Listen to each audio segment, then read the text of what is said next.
Do you know how we This is like a boy band. I was going to start by saying, do you know how last week we were doing Take That? And I've had a few people that they actually listened or watched the podcast, and they said I went against my roots because I tried to sing a Take That song, and I should have been singing a Westlife song. And then we've got the chair today. It's the key change chair, isn't it? Absolutely. Where they get up from and walk off. Yeah. I'm not even going to try and sing it now. What? Nobody will listen. The Westlife song. Absolutely. Oh yeah. Well, that's for another day. Is that for another day? I think it might well be. Everybody's looking. I don't know what part you stand up on. The key change. You stand up with the key change, don't you? I'm flying without. We'll find. We'll link to a clip on that now. And I couldn't remember the song. And what is it? We've come a long way, but we're not too sure where we've been. I don't think that's that song, is it? We've had good. I don't know. We've had good time. I don't know. But remember this. No, that's not that one, is it? Is it not? That's the one when they came back. Back for Good was one of the original songs. That one, I think that one was when they. That's the one, yeah. Different song. Song, and I'll sing it. Yeah. There we go. There's my career just crashed. I think the other one. Perfect. Do you know what's gone quiet? Social media's gone dead at the moment for one specific group of people. Stroke sharks. Go on. The world of crypto and all the crypto, offshoots of NFTs, forex trading, CFDs, contracts for different, all those things. Yeah, they've all disappeared. I'll put my hand up and fully confess that I don't know the ins and outs of all of them specifically, and I think maybe that's a good or bad thing, but I have no interest. I know the outside of it, but from a very, very high overview, if we take our world, we always use, I suppose, two main things. Have a plan, or three main things. Have a plan, invest for the long term, and in the best scenario, buy low, sell high. Now, all I can use, and these might not be the exact numbers, but when, let's say, like a Bitcoin was at $60,000, whatever it was, some time ago, and everyone was banging on about it and buy. To me, you were buying high, and they were going on about going to 100,000 and all of this sort of stuff. But now it's absolutely plummeted overnight. I don't know, it might be at 30,000. I don't know the exact figures. But surely this should be the time when those experts out there are saying buy, and are more active in the market for the long term. Or have they basically panicked, have told people, or convinced people that it was a quick win, they've lost half their money potentially overnight, and they're down rabbit holes at the moment. It goes against everything, the exact opposite that we talk about. Yeah, I think the reason why people are not investing is because the ones who invested, like you said, invested at the high point. They invested money they didn't really have to invest. Like, we have heard of and know of people who refinanced houses, borrowed money to invest in the likes of crypto because they all thought they could jump on this bandwagon of this so-called passive income. And that's a whole different podcast, passive income, because I actually don't think passive income in the format that these people always talk about really exists. You can't buy one property and have passive income. You need 100 properties to really have passive income. But it's never passive. It's the same with crypto and Bitcoin. It's never passive. You're always working on it. They all seem to have vanished. And I think we talk about this in another video, is that when markets turn, because these people are not professionals, not that I'm saying people who trade who are professionals know what they're doing either, because history will tell you that, and the statistics will tell you that, but they really haven't got a clue what to do. The market's turning, they probably promised the sun, moon and stars to everyone and haven't produced the goods. People who had probably made a lot of money, but none of these people exited and took their profits off the table because they didn't know how to time the market to do it, because you need a crystal ball to do that, and you all know they don't work. So that's what's probably happened. It's, don't get me wrong, I'm sure, and there will be, the world of the types of cryptocurrency, whatever it may be, it is going to be there in some format for the next few decades or whatever, because I think it's the way things are going with money and stuff like that. If you look back 25 years ago, 30 years ago, everything was cash. Then, it went to everything was in debit card format. And now technically everything is on, an iPhone or something like that. So the way that money is going forward, and the way investing in that is going is changing. But the big issue is, I think, as you said, far too many people have tried to make a quick win. And we constantly preach that there's no such thing as, doing something quick. It is the long-term gain. If there is a specific reason for something, plan for it. And that can be for anything in life, a child, a new house, a journey, whatever it may be. You have to do a plan. And I think a lot of this crypto stuff and all that has been very reactive of everyone else is making money, I'm jumping on the bandwagon. Now, if somebody has put money in and they leave it there for many, many years and don't need it and aren't paying a loan back or anything like that, maybe they will make money. But I don't know how many people have been sold the dream of, put this in, it'll be times X in a year, 2 years, and you're going to double and treble your money in a short period of time. That doesn't exist. And how many were fudged that unrealistic scenario? Whereas people that have had maybe, Bitcoin for the last decade or however have probably made a small fortune. But if they're in it for the long game, great. Well, if you've held crypto for the last decade, you're going to be extremely well off. But they're the people who've taken the long view on it. Now, there are some cryptocurrency advocates out there who are very honest about the fact that you can't trade this stuff. You need to hold it for the long term, and it is going to be extremely volatile. Now, there is a very, very small percentage of those people out there. And I have seen it because I listened to a podcast from one guy the other day, and that was the one thing he said, that he doesn't advocate the trading of it. It is buy and hold it. The big problem with a lot of this stuff is now the technology behind the blockchain technology is here to stay, and that's going to be huge. Yeah. And that's going to, I hope, revolutionize things like the house buying process and things like that. But that's the technology behind it. But actually, the currency, I think, is going to be around. But a good example of this, right? So I've got, I did hold £300 in cryptocurrencies, Ethereum and crypto, purely as a basis to explain to clients how it kind of works. Now, my £300, as anyone who's followed me will know, only once went back up to £300 in the last year that I've held it. It's currently worth £164. But look at the volatility over the last 12 months on there. It's unbelievable. But what is the really confusing thing? Have a look at this. Now, we'll link to this in the actual YouTube video of this, but it'll show you the choice of actual funds available to you. Let's have a look. See all.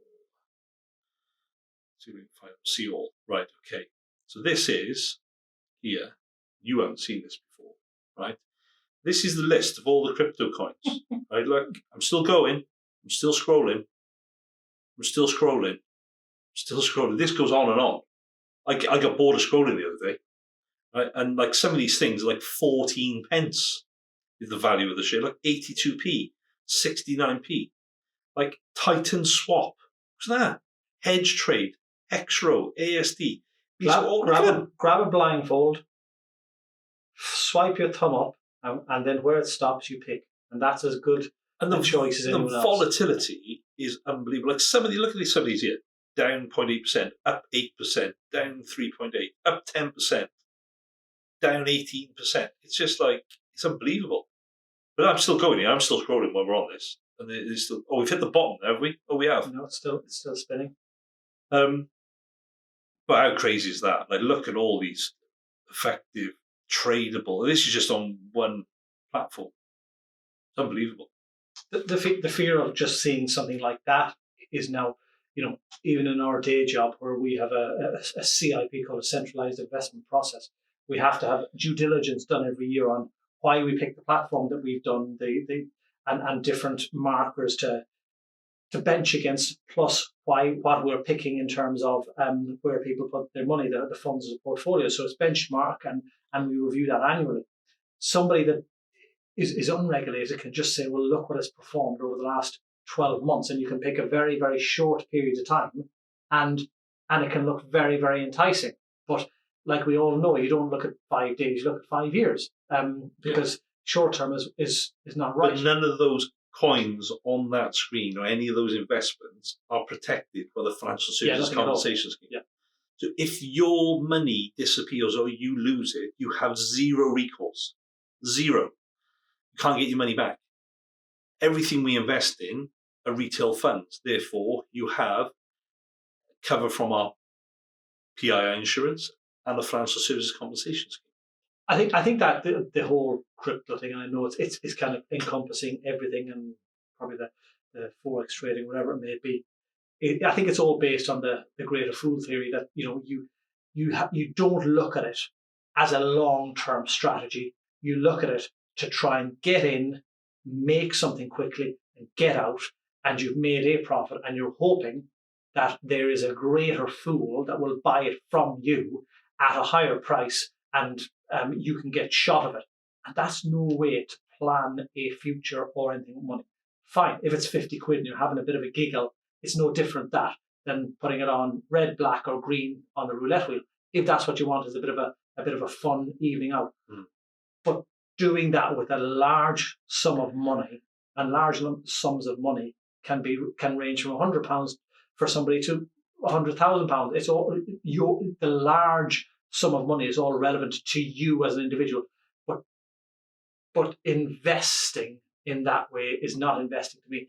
It's gambling. It's picking, like one of, as you said, all of those choices, picking one of them just on the basis of a graph of going up and down. When is the right time to buy into it? When is the right time to sell out of it? How much are you going to lose? It is a minefield. I wouldn't even get involved in it. And I think I have an idea of kind of money and stuff like that over nearly 2 decades of working on this. But that to me is just pure gambling. It can stand to be corrected if the science behind it, but there's no science behind it. It is gambling. I mean, a lot of these people are trading this based off Steve down the pub or Sarah on Instagram, who's bought all her followers and is saying that crypto's the next best thing, and she's made her clients fortunes from investing in this random coin.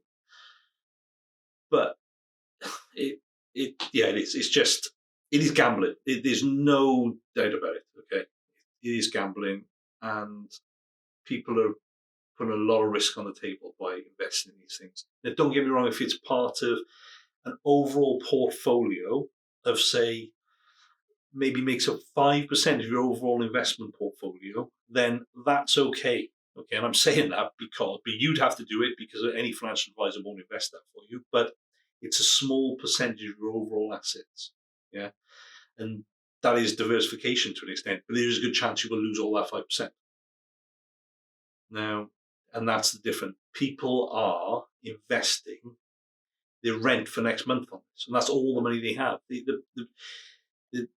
That's probably a good 99% of people investing in these coins, but people who actually can't really afford it, but they're all after that, chasing the dream they're going to be a millionaire off investing 500 quid. It isn't going to happen. If you invested 500 quid 10 years ago, whatever it was in crypto, it would have been worth a hell of a lot of money now. But you didn't. That's gone. So you've got to face the reality that if you really want to make good income, you've got to make some changes in your life, changes in your career, changes in your job, not by investing in some random coin. It almost sounds that the talk in a pub of crypto mirrors the talk of a pub the week before Cheltenham. And as an Irish person, I'm supposed to know about horses. I haven't got a bloody clue about them. They've got 4 legs, a front and a back, and that's kind of it. And they're probably brown, black, white and grey. That's it. I'm done at horses of that. But you're in a pub, you're listening to that Cheltenham next week, there is a good runner, and people will put some money on that, but they'll put less money on a horse that has maybe a 15-1 chance, as in there's only 15 in the race. I know there's bigger odds of winning. They put 50 quid on that maximum, because usually they do a 10 or 20 quid, than and they put a lot more, as you say, money that is not earned, money that is borrowed to try and get this quick win. It doesn't exist. And it goes against all that we talk about in the world of proper money and finance, of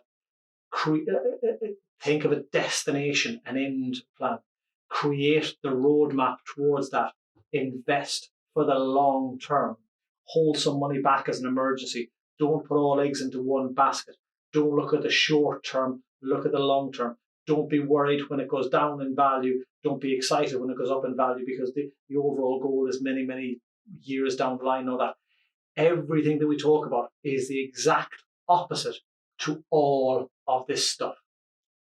Yeah, that's it. The problem is people don't listen to us today. People listen to that person on Instagram who's got a following, which, like I say, they probably bought, so they don't actually have a real following. And they'd rather listen to these people who have no qualification.